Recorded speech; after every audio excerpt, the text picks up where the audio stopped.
कि बैसरन घाटी में घूमने आया था। सभी टूरिस्ट खुले मैदान में थे, कुछ टूरिस्ट दुकानों के बाहर लगी कुर्सियों पर बैठे हुए थे। तभी जंगल की तरफ से सेना की वर्दी और नकाब पहने आतंकी आते हैं, टूरिस्टों के नाम पूछे, पहचान पत्र चेक किया, कलमा पढ़वाया, पैंट तक उतरवाई और जो मुसलमान नहीं थे उन्हें गोली मार दी। करीब 10 मिनट तक गोली चलाते रहे। टूरिस्ट और वहां के दुकानदारों को समझ आ गया कि ये आतंकी हमला है। शुरुआत में एक टूरिस्ट के मरने की खबर आई। रात के 11 बजते बजते मौतों की संख्या बढ़कर 27 हुई। वो कहते हैं ना कि दर्द हद से बाहर हो जाए तो उसका एहसास होना बंद हो जाता है। ऐसी स्थिति में इंसान पत्थर बन जाता है। एक लाश के पास बैठी महिला की ये तस्वीर इस बात का जीता जागता एग्जांपल है। एक रिपोर्ट के मुताबिक ज्यादातर मारे गए लोग पुरुष हैं। टूरिस्टों को शुरू में पता ही नहीं चला कि क्या हो रहा है, क्योंकि हमलावर सेना की वर्दी पहने हुए थे और मास्क लगाए हुए थे। महाराष्ट्र के पुणे की आजावाली पहलगाम में घूमने आई थी। उन्होंने एक मीडिया चैनल को ये बताया कि हमलावरों ने सिर्फ पुरुषों को निशाना बनाया। खास तौर पर उन्होंने हिंदुओं को जबरन कलमा पढ़ाने की कोशिश की, जो नहीं पढ़ पाए उन्हें गोली मार दी। मेरे सामने मेरे पापा को 3 गोलियां मारी। सवाल उठता है साहब कि कश्मीर में हमला होना क्या सिर्फ एक संयोग है या आतंकियों की सोची समझी चाल है? आइए इसके पीछे की पूरी कहानी 2 थ्योरी में आपको समझाता हूं। इसके अलावा हम आज की वीडियो में ये भी जानेंगे कि आतंकियों ने हमले के लिए 22 अप्रैल का दिन ही क्यों चुना।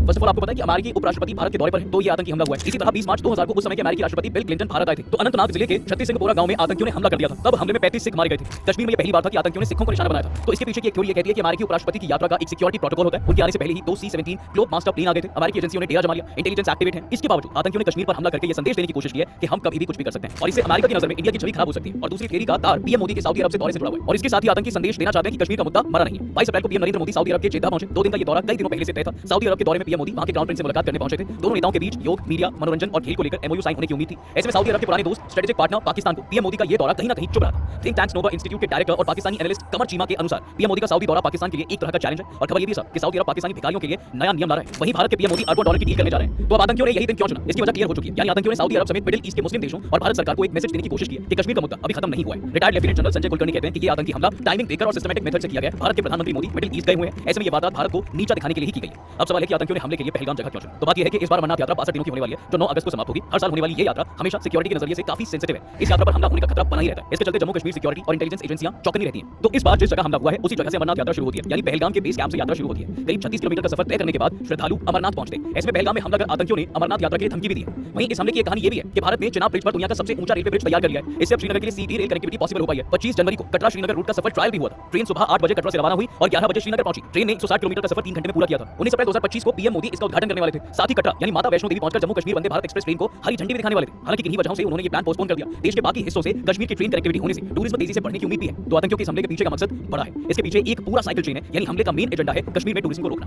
जिससे वहां का बिजनेस इफेक्ट होगा, फिर लोग बेरोजगार होंगे, और जब बेरोजगार होंगे तो पैसे के लिए आतंकी संगठनों से जुड़ जाएंगे। वैसे एक अहम सवाल ये भी है कि क्या पाकिस्तान सेना चीफ ने आतंकी हमले का हिंट दे दिया था। दरअसल पाकिस्तान के आर्मी चीफ जनरल असीम मुनीर ने पिछले हफ्ते हिंदू मुसलमान में दरार डालने वाली बात कही थी और कश्मीर को पाकिस्तान की गली की नस बताया था। उन्होंने कश्मीर को गाजा से जोड़ते हुए कहा, पाकिस्तानियों का दिल गाजा के मुसलमानों के साथ धड़कता है। इस्लामाबाद में पहले ओवरसीज पाकिस्तानी सम्मेलन में जनरल मुनीर ने कहा, हमारा रुख बिल्कुल साफ है, हम अपने कश्मीरी भाइयों को उनके वीरतापूर्ण संघर्ष में अकेले नहीं छोड़ेंगे। वहीं retired lieutenant general Sanjay Kulkarni कहते हैं, तो जो जानकारी मिल रही है उसके मुताबिक आतंकियों ने नाम पूछकर लोगों को मारा है, और अगर आतंकियों ने चुन चुनकर मारा है ये भी काफी कुछ कहता है। घटना के बाद गृह मंत्री अमित शाह सीधा दिल्ली से श्रीनगर पहुंच गए। वो राजभवन में सेना और प्रशासन के अफसरों के साथ हाई लेवल मीटिंग कर रहे हैं। जब तक मैं ये वीडियो बना रहा हूं एनआईए की टीम आज हमले की जांच के लिए पहलगाम पहुंच चुकी है। पहलगाम की घटना के बाद दिल्ली, मुंबई और दूसरे शहरों में अलर्ट जारी भी किया गया है। पीएम मोदी सऊदी अरब के दौरे पर थे, लेकिन हमले के बाद से वो समय से पहले भारत लौट आए हैं। उन्होंने कहा है कि हमले के जिम्मेदारों को बख्शा नहीं जाएगा। वहीं इस हमले की जिम्मेदारी लश्कर तैयबा के हिट स्क्वाड यानी कि द रेजिस्टेंस फ्रंट टीआरएफ ने ली है। टीआरएफ का मास्टरमाइंड सज्जाद गुल है, जो पाकिस्तान में बैठकर इसे ऑपरेट करता है। आपको बता दें कि लश्कर का प्रॉक्सी ग्रुप है द रेजिस्टेंस फ्रंट यानी टीआरएफ 2019 में एक्जिस्टेंस में आया था। टीआरएफ के आतंकी जम्मू कश्मीर में काफी एक्टिव है। इसकी फंडिंग पाकिस्तानी सेना और आईएसआई ही कराती है। जानकारी के मुताबिक इसे सज्जाद गुल, सलीम रहमानी और साजिद जट लीड करते हैं। जम्मू कश्मीर में 2019 के पुलवामा अटैक के बाद इसे सबसे बड़ा आतंकी हमला माना जा रहा है। हमले में जिन 27 लोगों की मौतें हुई हैं, मरने वालों में एक यूएई और एक नेपाल का टूरिस्ट और 2 लोकल सिटीजन भी शामिल है। बाकी टूरिस्ट यूपी, गुजरात, महाराष्ट्र, कर्नाटक, तमिलनाडु और ओडिशा के। हम इस टॉपिक पर पूरा एक्सप्लेनर वीडियो जरूर लेकर आएंगे। फिलहाल कमेंट में पीड़ित परिवारों के लिए अपनी सिंपैथी संवेदना व्यक्त कर सकते हैं। बाकी वीडियो अगर आपको पसंद